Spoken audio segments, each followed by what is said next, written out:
ইতালির পথে ভূমধ্যসাগরে নিহত ২৩ জনের ১০ জনই মাদারীপুরের রাজৈরের। স্থানীয়রা জানিয়েছেন, স্বপন মাতুব্বর, মনির হাওলাদার সহ ৩ দালালকে ১৫ থেকে ৩০ লাখ টাকা করে দিয়েছিলেন নিহতরা। মরদেহ ফিরিয়ে আনার পাশাপাশি দালালদের বিরুদ্ধেও কঠোর ব্যবস্থার দাবি পরিবার ও এলাকাবাসীর। পুলিশ বলছে, অভিযোগ পেলে মাঠে নামবে তারা। কুলসুম বেগমের এই আহাজারি যেন থামবার নয়। ছেলে টিটু হাওলাদারকে পাঠিয়েছিলেন বিদেশে, কিন্তু সাগরে ডুবে মারা গেছেন তিনি। লিবিয়া উপকূলে উদ্ধার ২৩ মরদেহের একটি টিটুর। মাদারীপুরের রাজৌরের সরমঙ্গল গ্রামের এই যুবক ১ জানুয়ারি দালালের মাধ্যমে লিবিয়া যান। ২৪ জানুয়ারি ইতালি রওনা হন।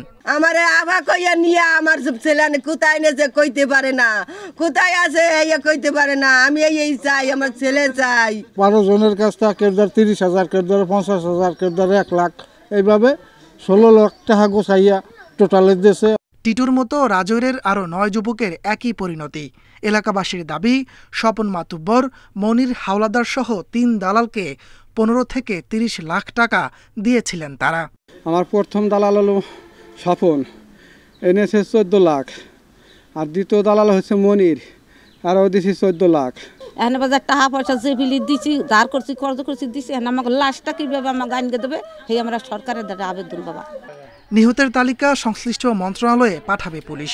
তবে দালালদের বিরুদ্ধে ব্যবস্থা নিতে পরিবারগুলোকে অভিযোগ দেওয়ার পরামর্শ তাদের।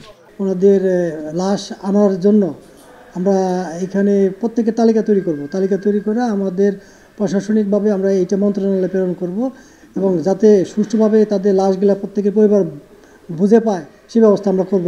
ইতালি যাওয়ার সময় নৌকাডুবিতে মারা যাওয়ার ঘটনা নতুন নয়। এই জন্য দালালদের তৎপরতা থামানোর পাশাপাশি মানুষের সচেতনতা বৃদ্ধিতেও জোর দিচ্ছেন সচেতন নাগরিকরা। Independent news.